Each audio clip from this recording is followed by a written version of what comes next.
God made everything good, created everything so good. He looked at the created world and said, "This is very good." And it was full of Himself. He poured out His own character and His nature into all of creation. They created us in their image. So He gave Himself to us. Not only gave Himself to us, poured themselves into us.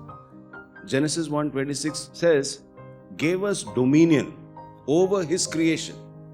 Okay, so He made us co-rulers, viceroys, vice regents alongside with God, co-rulers with God of His creation. Organize it, lead it, replenish it, make it develop, make it grow, use all your talents, use all your skills, and make this really grow into all its fullness. So we had the raw material, we had the format, we had everything given to us, and we are supposed to execute it. And in His character, what did we do? We rejected God. We said, "God, we don't need you. I don't need you.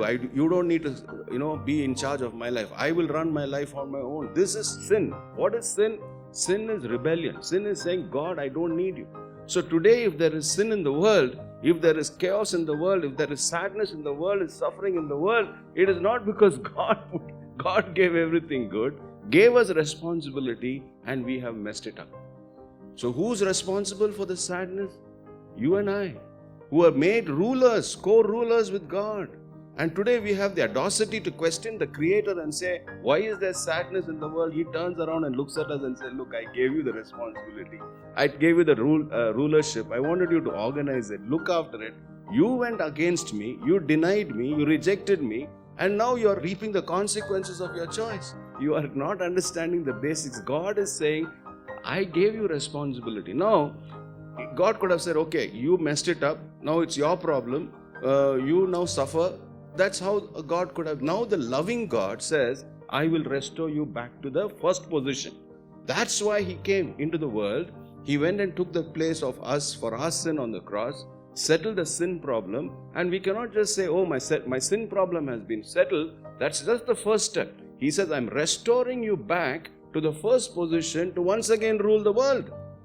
Bring back God's character and nature. Now the church cannot just wash its hands off and say, "Oh, the world is in chaos, the world is terrible, the world is there's wickedness in the world." Now the church, which has come back to God, has to once again do its role, fulfill its role of bringing God's character and God's goodness and God's rulership and God's righteousness. That's why we are here as God's people.